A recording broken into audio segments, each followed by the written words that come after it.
A billionaire handed his credit card to a black single mother in a grocery store and walked away. 6 hours later, a notification lit up his phone. It wasn't designer bags. It wasn't a luxury spa. It wasn't a shopping spree at Nordstrom. It was something that would stop his heart and force him to question everything he'd ever believed about people in poverty. In those 12 hours, she didn't just spend money, she revealed a truth about human dignity that would shatter his world and rebuild it into something he never knew he needed. 42-year-old Harrison Crawford had built his fortune on one unshakable belief: never trust the desperate. As founder and CEO of Crawford Financial Group, a $9.7 billion private equity empire, he moved through Chicago's elite circles like a man encased in glass, untouchable, unreachable, unmoved by the suffering he passed every day. His late father, Theodore Crawford, had carved that philosophy into his soul with surgical precision. The poor are predators in disguise, Harrison. Show them mercy, and they'll devour everything you've built. Desperation doesn't bring out nobility, it exposes greed. Remember that, and you'll never be fooled. But that sweltering August afternoon in a Whole Foods checkout line, Harrison's carefully constructed worldview began to crack. He watched a black woman, beautiful despite the exhaustion etched into every line of her face, standing frozen as her credit card was declined. Her young daughter, no more than 7, clutched a worn teddy bear and watched her mother's humiliation with eyes that had learned shame too early. The line behind them grew impatient. The cashier's sympathy couldn't mask her discomfort. In that moment, Harrison made a decision that would prove his father right, or expose 42 years of lies. He handed this stranger his platinum credit card for exactly 12 hours. No conditions, no oversight, just a test. What Naomi Bennett did with those 12 hours would change both their lives forever. Harrison Crawford's $12 million penthouse stretched across the entire 42nd floor of a building where monthly HOA fees exceeded what most Chicago families paid in annual rent. Floor-to-ceiling windows framed Lake Michigan like a painting he'd purchased but never actually looked at.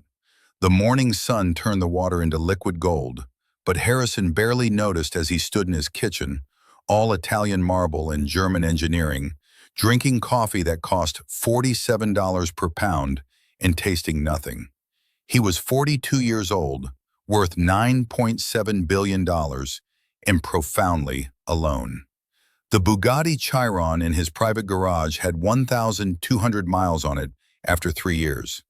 His watch collection filled an entire custom-built safe: Patek Philippe, Audemars Piguet, Richard Mille, timepieces worth more than most people's homes, worn interchangeably to meetings where he decided which companies to acquire and which to dismantle. The art on his walls, a Basquiat here, a Rothko there, had been selected by an interior designer he'd met twice. He couldn't name a single piece without checking the insurance documents. His ex-wife, Catherine, had left him 3 years ago. Her parting words still echoed in the expensive emptiness. "You're the wealthiest, lonely man I've ever met, Harrison. You have everything except the ability to actually connect with another human being. And I can't fix that. Nobody can." She was right. His iPhone held 2,000 contacts: investors, board members, attorneys, executives, politicians, but not a single person he could call at 2 a.m. just to talk. He had business associates who smiled at him in boardrooms, employees who said, "Yes, sir," and "Brilliant idea, Mr. Crawford," while secretly resenting him. But friends, companions, people who knew him beyond his net worth? None. His father, Theodore Crawford, had built the foundation for all of this.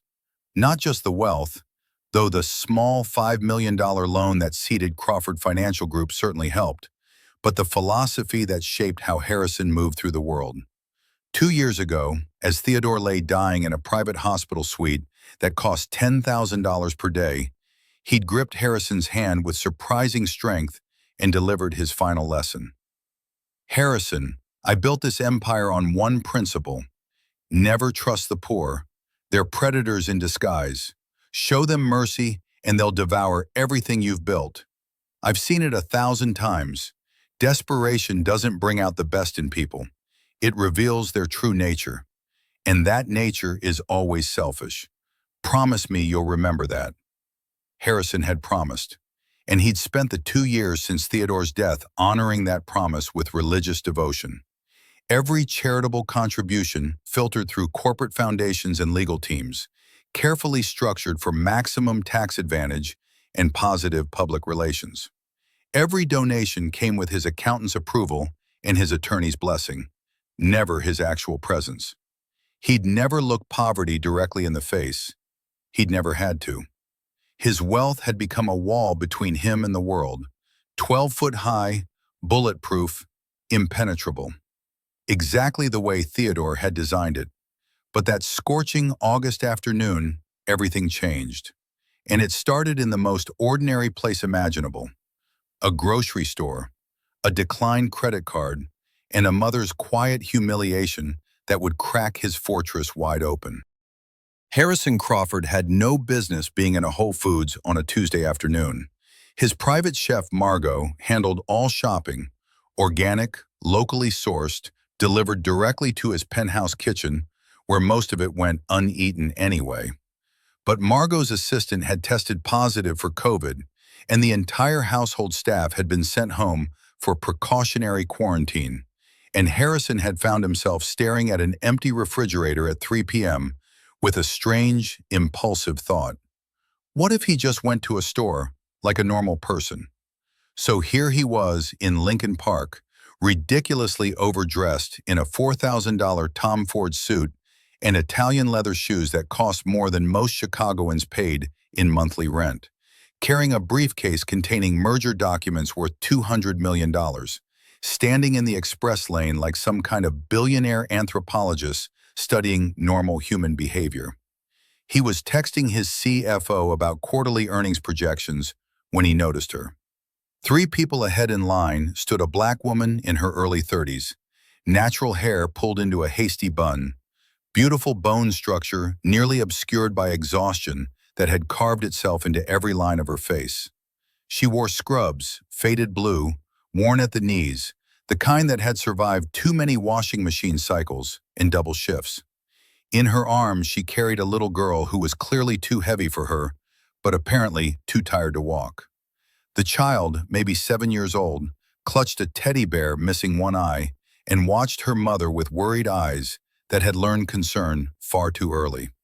Harrison watched as the woman, he'd later learn her name was Naomi Bennett, placed items on the conveyor belt with careful precision. Store-brand peanut butter, white bread, bananas starting to brown, marked down with a yellow discount sticker, generic macaroni and cheese, a gallon of milk, children's Tylenol. The total flashed on the screen, $23.67. Naomi swiped her card. The reader beeped. Declined. She swiped again, slower this time, as if speed had been the problem. Still declined. The cashier, a young woman with pink-streaked hair and genuine sympathy in her eyes, said softly, "Ma'am, do you have another form of payment?" Naomi's hands trembled as she opened her wallet. Harrison could see from where he stood. 3 singles, no other cards. She looked at her daughter, then back at the groceries, her mind clearly calculating what she could afford to put back. Behind her, the line was growing. Someone sighed loudly.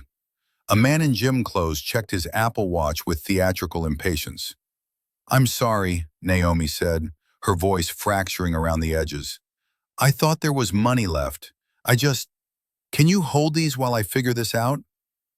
That's when the little girl tugged her mother's sleeve and said, with the matter-of-fact tone of a child who'd learned this script too well, "Mama, it's okay. I'm not that hungry." The words hit Harrison like a physical blow.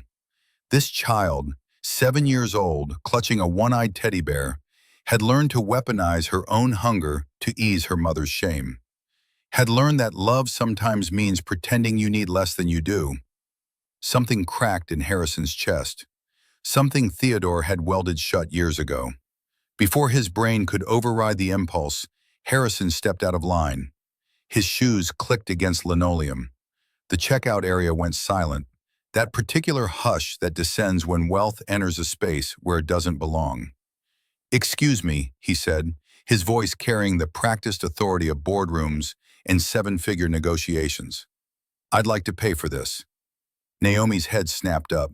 She saw a white man in a suit that probably cost more than her car, if she still had a car. Her expression cycled through shock, shame, then suspicion. "I don't need charity." "I didn't say it was charity," Harrison replied, feeling the wall inside him continue to fracture. "I said I'd like to pay. There's a difference."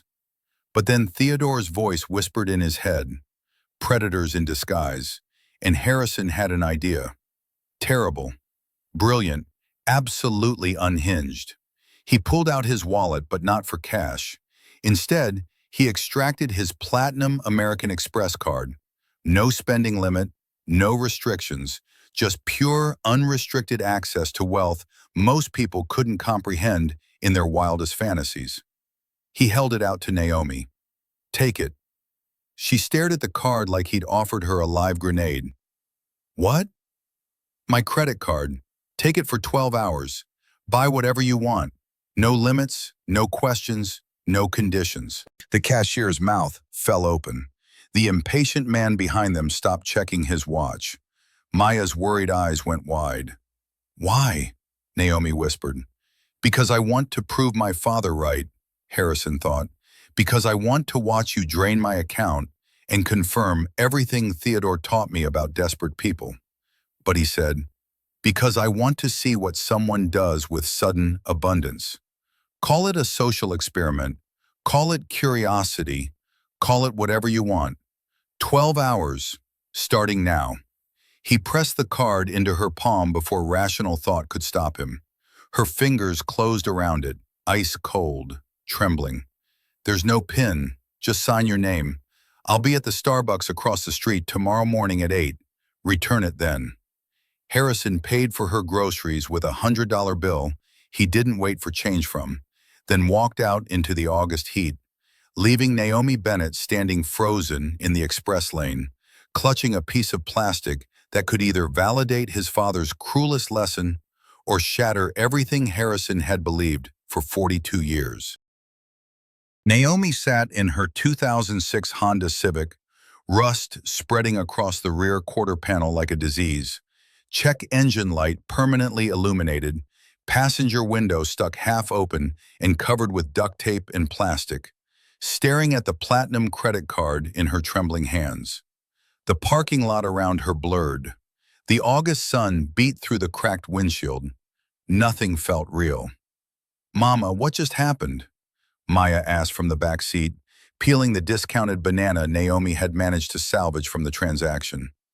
"Why did that man give you his card?" "I don't know, baby." Naomi's voice sounded distant, disconnected from her own body. "I really don't know. Was this real? Or some elaborate scam she couldn't see the angles of yet? Would she swipe it somewhere and suddenly find herself in handcuffs, accused of theft, losing Maya to the system because some billionaire had decided to play games with poor people's desperation? Was she being watched right now? Cameras tracking her every move, judges waiting to confirm whatever cruel hypothesis that man in the Tom Ford suit had constructed about people like her? Then Maya coughed. That same wet, rattling cough she'd had for 3 weeks. The one that kept Naomi awake at night, listening, praying it wouldn't get worse. The one she couldn't afford to get checked because the urgent care copay was $75, and $75 might as well be $750 when you're making $11.50 an hour as a home health aide, and every single penny is already allocated before you earn it. Rent, utilities, food, bus fare. There's never anything left over for getting sick. Naomi looked at the card again, turned it over. Harrison Crawford, it said, like that was supposed to mean something to her. She made a decision. 20 minutes later, she stood at the urgent care clinic reception desk, heart hammering so hard she thought it might crack a rib. The receptionist swiped the card for the copay. $75. Naomi held her breath, waiting for alarms, for police, for someone to grab her arm and say, "Gotcha." Instead, the machine beeped. Approved. The receptionist handed her a receipt and smiled. "The doctor will see you shortly." Just like that. No trap, no consequences, just help. The doctor, a tired-looking woman about Naomi's age, diagnosed Maya with a mild respiratory infection and prescribed antibiotics. $15 at the pharmacy. Naomi used the card again, her hands shaking less this time. Still no alarms. Then she drove to Target because Maya needed things, had needed things for months, and Naomi had been rationing, delaying, making do. The winter coat that was 2 sizes too small with duct tape covering the torn elbow. The shoes with holes in the soles that let in rain and snow. The backpack with broken zippers held together with safety pins. She moved through the store like someone in a dream, placing items in the cart. New coat, size 7. New shoes that fit properly. Socks without holes. Underwear that wasn't gray from too many washings. A backpack with working zippers in Maya's favorite color, purple.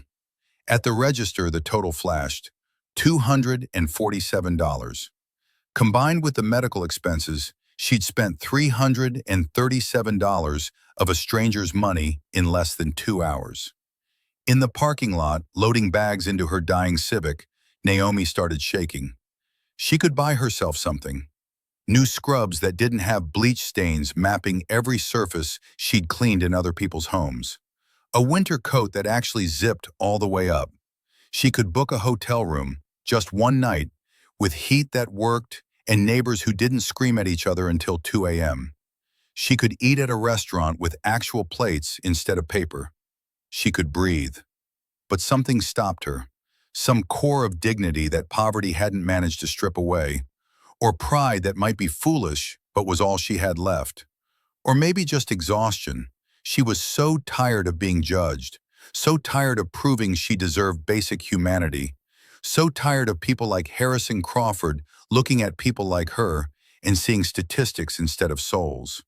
She didn't want to be the person he probably expected her to be, the person his test was designed to expose, the person who'd prove whatever thesis he'd constructed about the desperate.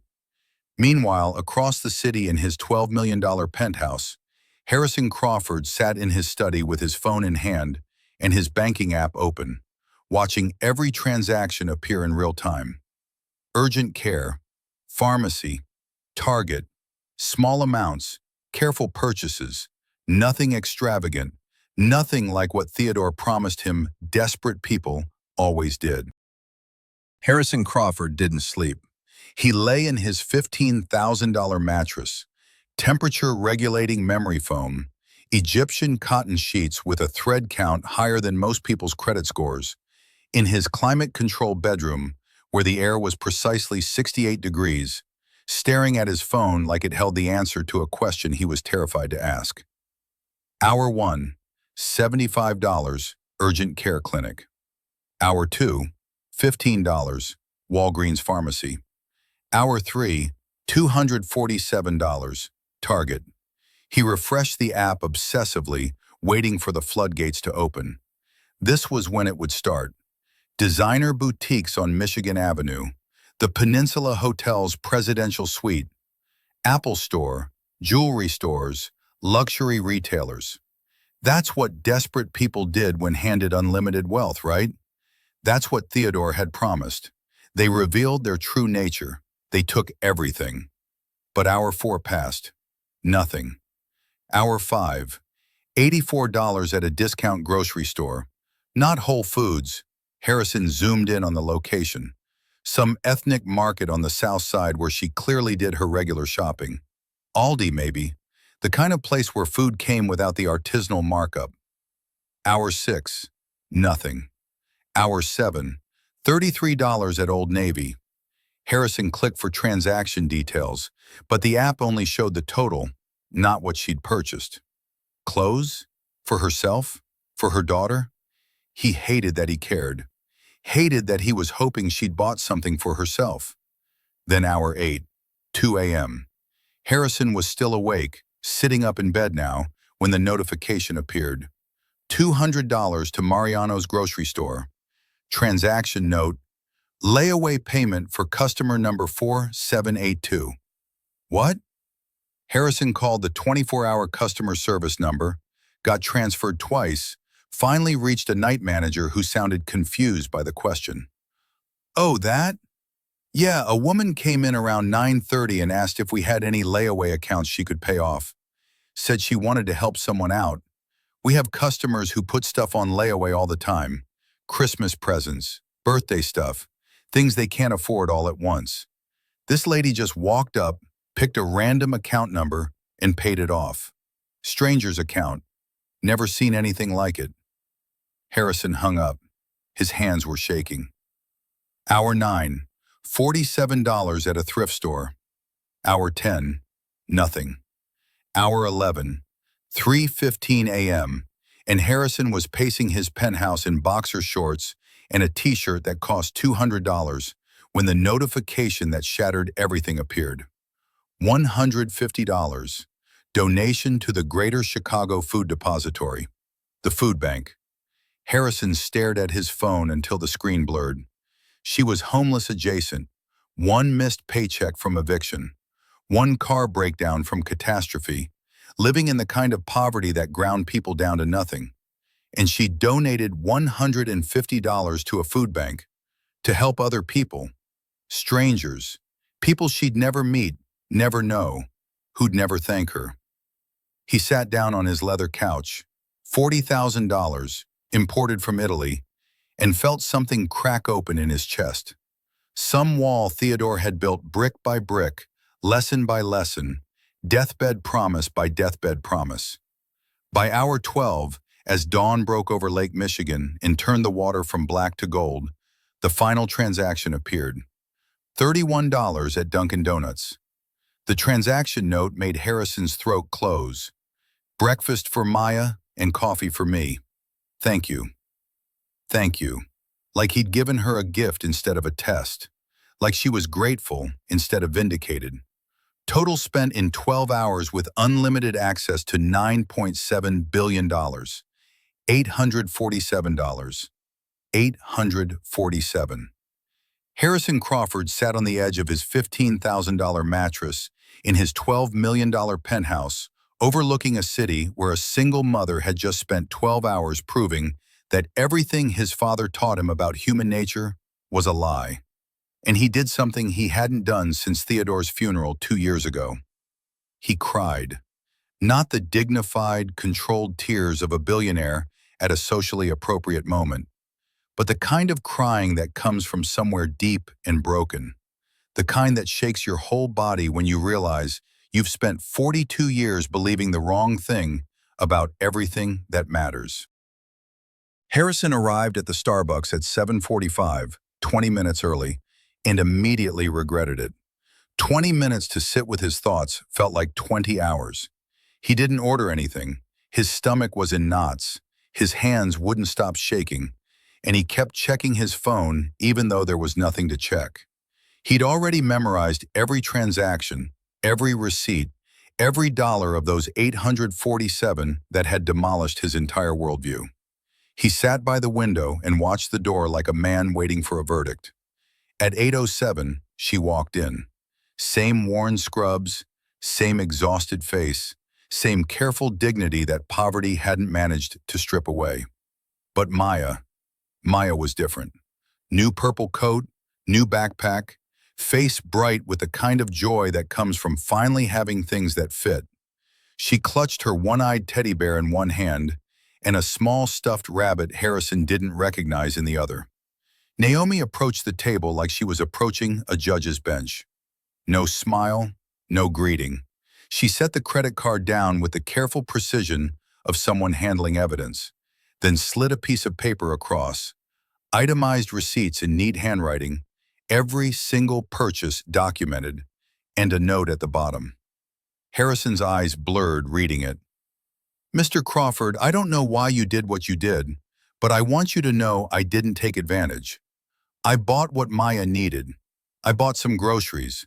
I helped a few people because I know what it's like to need help. I hope that whatever experiment you were running, I didn't fail. Thank you for the 12 hours of not having to choose between medicine and food. Naomi Bennett. He looked up at her. She was crying silently, trying to hold it together in front of her daughter, failing. You think this was a test for you? Harrison said, his voice rough with sleeplessness and shame. Wasn't it? I thought it was. He slid the receipts back across the table. But I was wrong. This was a test for me, and I almost failed the most important test of my life. Then he told her everything. His father's deathbed philosophy, his own cynicism, his isolation, his assumption that she would drain his account and prove that desperation makes thieves of everyone. He told her about sitting in his penthouse, watching transactions appear, waiting for the shopping spree that never came, the moral collapse that Theodore had promised would reveal itself. I wanted you to fail, he admitted, and the shame burned so hot he thought it might consume him entirely. I wanted you to confirm what I've believed for 42 years, that people like you. He stopped, heard the ugliness of those words hanging in the air between them. That people in your situation can't be trusted with abundance. Naomi sat down heavily. Maya climbed into her lap, sensing something important was happening, even if she didn't understand what. You wanted me to be the villain in your story so you could feel better about not helping people, Naomi said quietly. But anger was edging into her voice now, righteous and deserved.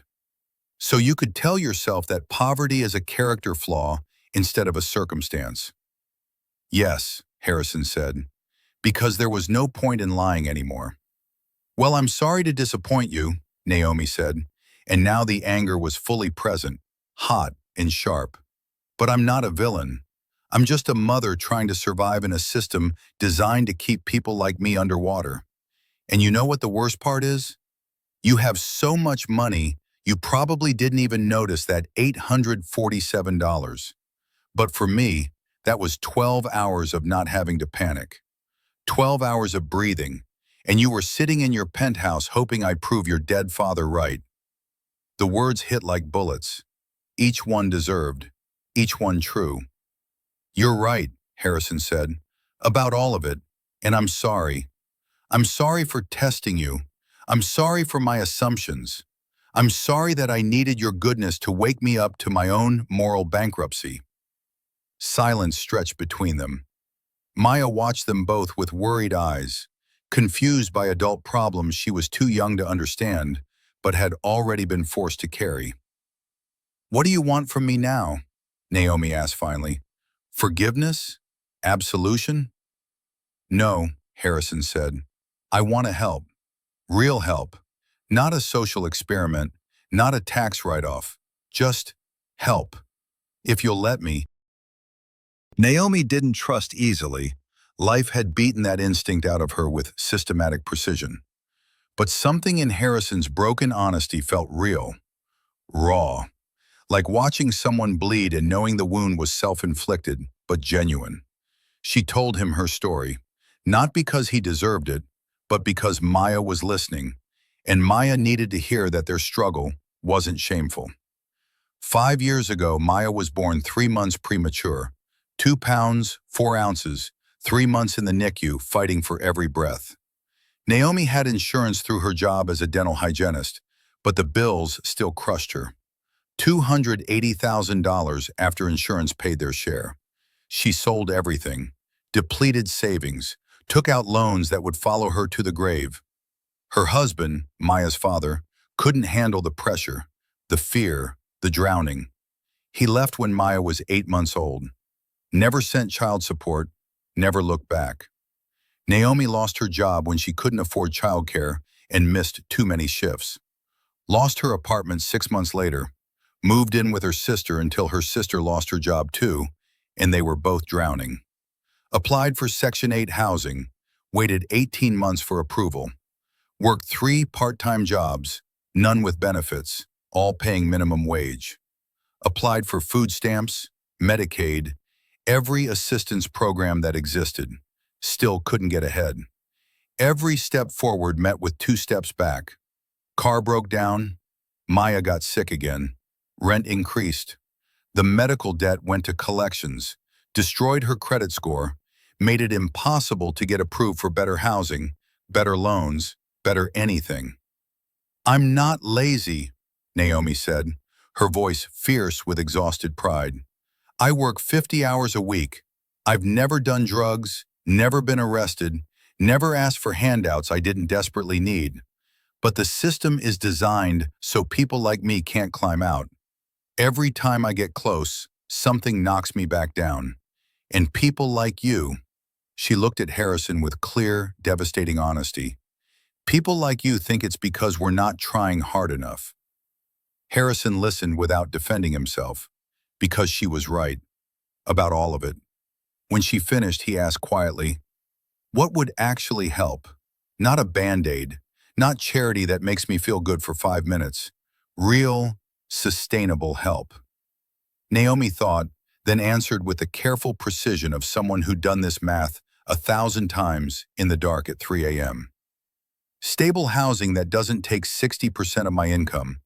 Childcare so I can work full-time at one job instead of 3 part-time ones. Healthcare that doesn't bankrupt me every time Maya gets a cold. A job with actual benefits and a living wage. A chance to go back to school. I was 2 semesters from my nursing degree when I had to drop out." "Done," Harrison said.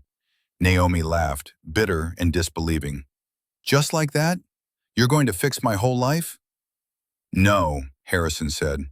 "You're going to fix your life.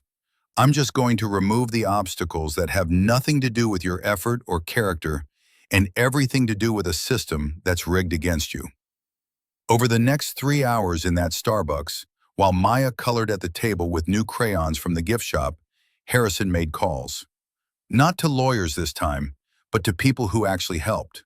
Housing advocates, workforce development programs, nursing school advisors, child care coordinators.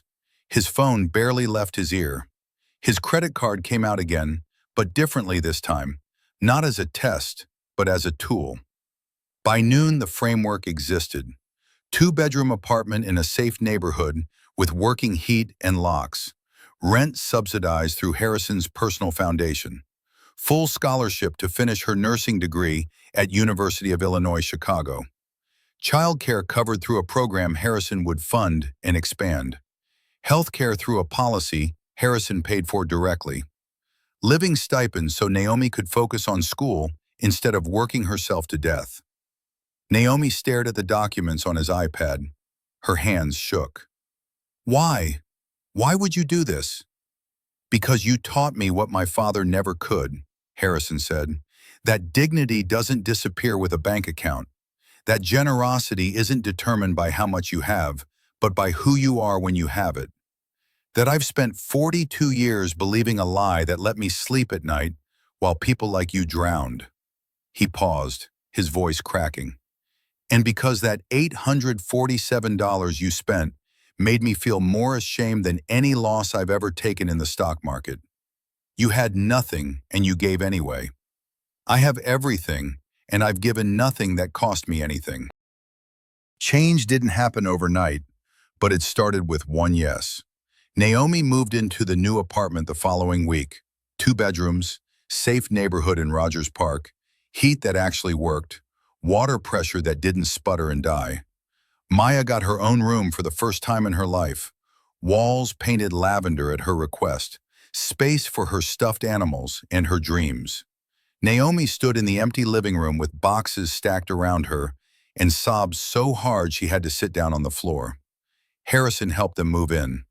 Not writing a check and disappearing into his penthouse, but physically carrying boxes up 3 flights of stairs. Assembling IKEA furniture while cursing the incomprehensible instructions. Learning that Allen wrenches and wordless diagrams were the great equalizer of social class. His $4,000 suit got dusty. His Italian leather shoes got scuffed. He didn't care. Maya warmed to him gradually, cautiously, the way children do when adults have disappointed them before. She showed him her one-eyed teddy bear. "This is Mr. Patches," she announced with the gravity of formal introductions. Then the rabbit from the thrift store. "This is Clover. I got her with Mama's magic card." Harrison listened like her preferences mattered, because to him, suddenly, they did. Naomi started nursing school in September. It was brutal. Clinicals at 6 a.m., exams that required memorizing entire textbooks, juggling motherhood with studying pharmacology until 2 in the morning. But Harrison checked in weekly. Not hovering, not controlling, not demanding gratitude or updates, just present. He attended Maya's school play where she played Tree Number 3, brought dinner when Naomi had late classes, and texted to ask about allergies first. Became Uncle Harrison without either of them consciously deciding it, the title appearing one day in Maya's vocabulary like something that had always been true. Months passed. Fall turned to winter. Naomi aced her first semester, 3.87 GPA, Dean's List, crying in her car in the parking lot when she saw the grades because it had been so long since she'd been allowed to succeed at anything. Maya made honor roll. The medical debt, that crushing, soul-destroying $280,000 burden that had followed Naomi like a shadow for 5 years. Harrison paid it off anonymously through his attorneys. Naomi only found out when the collection calls stopped, when the threatening letters ceased arriving, when she checked her credit report on a whim and saw zeros where catastrophe used to live. She called him crying. He'd answered on the first ring. One evening in January, sitting in her modest but stable living room, while Maya slept in her own bed in her own room, Naomi told him, "You know what the difference is between charity and dignity?" "Tell me," Harrison said, because he was still learning how to listen without already knowing the answer. "Charity makes the giver feel good. Dignity makes the receiver feel human. You could have written a check and disappeared, felt good about yourself, posted something vague on social media about helping the less fortunate, and moved on with your life. Instead, you showed up. You learned my daughter's name. You asked what I needed instead of assuming you knew. You assembled furniture even though you have people who do that for you. That's dignity." Harrison had never thought about it that way. In his world, charitable donations came with galas and tax receipts and plaques with his name engraved in brass. This, sitting in a small apartment eating Thai takeout with a woman and child who'd rewired his entire moral compass, this felt like the first honest thing he'd done in 42 years. "Thank you," he said quietly, "for teaching me the difference." 1 year later, Naomi graduated from nursing school, top 10% of her class, honors cord draped around her neck, future suddenly bright with possibility instead of foreclosed by circumstance. Harrison sat in the audience next to Maya, who wore a dress Naomi had bought with her own paycheck from her new job at Northwestern Memorial Hospital.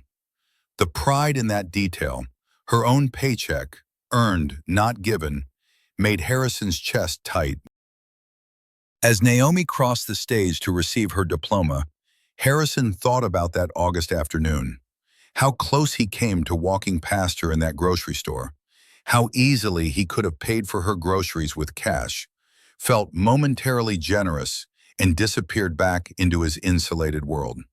How he could have confirmed his father's prejudices and never questioned them. Spent the rest of his life believing Theodore's deathbed wisdom was gospel instead of poison.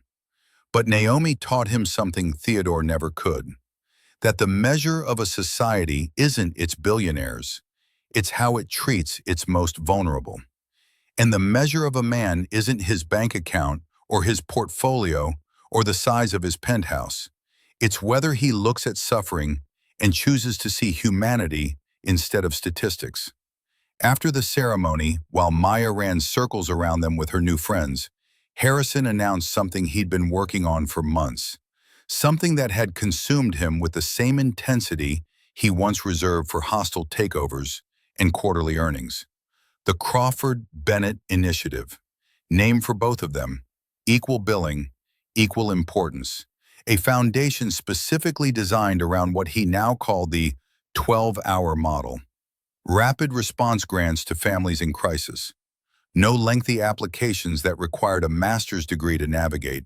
No invasive investigations that treated poverty like a moral failing requiring proof of worthiness. No bureaucratic delays that meant help arrived after catastrophe had already struck. Just immediate help delivered with dignity. $500 to $5,000 emergency grants within 24 hours. Housing placement assistance that actually understood the rental market poor people faced. Child care coordination. Job training programs designed by people who'd actually needed jobs, not HR consultants. Healthcare navigation through systems built to confuse. Follow-up support for 1 full year, not a check and a handshake and good luck. But here was the crucial part, the detail Harrison had fought his own board over. Naomi was co-director, not a token board member invited to one meeting a quarter, not a community voice who got thanked for her input and then ignored. Equal partner, equal decision-making power, equal salary, 6 figures, because her expertise in survival was worth exactly as much as his expertise in wealth. Because Harrison learned that help designed by people who'd never struggled was help that often missed the mark entirely, solved the wrong problems, imposed the wrong solutions, perpetuated the same systems that created the crisis in the first place. Why 12 hours? A journalist asked at the press conference, pen poised over notebook. Naomi and Harrison exchanged a look. The story between them, the test that became a transformation, the credit card that changed 2 lives. Naomi answered, her voice steady and sure. Because sometimes 12 hours of breathing room is the difference between surviving and drowning. Because in 12 hours you can get your child medicine, buy groceries, pay an overdue bill, help a stranger, donate to a food bank, and remember that you're human, not a statistic, not a cautionary tale, not someone else's experiment. Human. We know because we lived it. Present day. Harrison walked through Chicago's South Side with Naomi and Maya, visiting families helped by the Crawford Bennett Initiative. It was a world away from his Gold Coast penthouse, aging buildings with chipped paint, corner stores with bars on the windows, streets where poverty wasn't abstract, but visible in every cracked sidewalk and boarded window. But it felt more like home than anywhere he'd ever been. Maya, now 8, confident, thriving in ways that still made Harrison's chest ache with gratitude, held his hand on one side, her mother's on the other. She talked about her school project on social justice, words tumbling out with the passionate intensity only 8-year-olds could muster. She'd learned words like systemic inequality and dignity and compassion. She'd learned them because Harrison didn't just change Naomi's life. He became part of their family in ways that had nothing to do with money and everything to do with showing up. They stopped at a community center the initiative funded. Inside, families were getting help, resume workshops, healthcare enrollment assistance, childcare resources, hot meals served without questions or judgment, no applications requiring 3 forms of ID and proof of worthiness. No shame, just support delivered with the fundamental assumption that people struggling weren't moral failures, but human beings caught in circumstances that could happen to anyone. A young mother approached Naomi, crying, words tumbling out between sobs. The emergency grant saved us. My son needed his asthma medicine, and I was choosing between that and rent. Your program gave me both. You gave me 12 hours to breathe. Naomi hugged her, this stranger who wasn't a stranger because poverty created its own community. Harrison watched, his throat tight with emotions he'd spent 42 years learning to suppress and 2 years learning to feel again.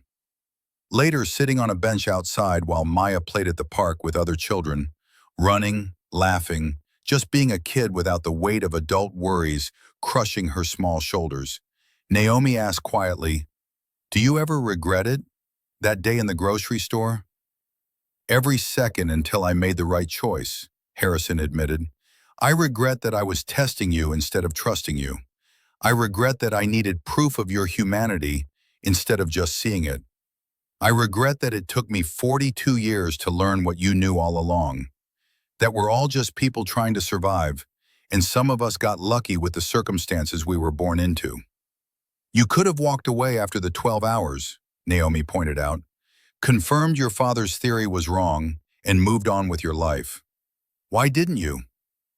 Harrison watched Maya on the swings, head thrown back, laughing at something only children found hilarious. Because you didn't just prove my father wrong. You showed me what I've been missing my entire life. Connection, purpose, family.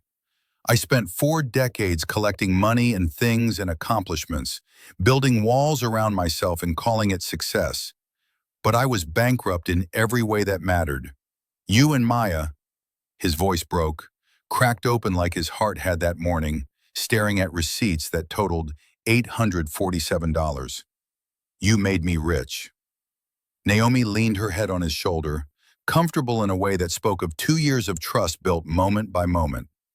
You know what's funny? That day I thought my life was over. Card declined, strangers judging me, my daughter going hungry. I thought I'd hit rock bottom. Turns out it was the beginning. For both of us, Harrison agreed, watching the sun set over a neighborhood his father would have driven through with locked doors and judgment, seeing only what he'd been taught to see instead of what was actually there.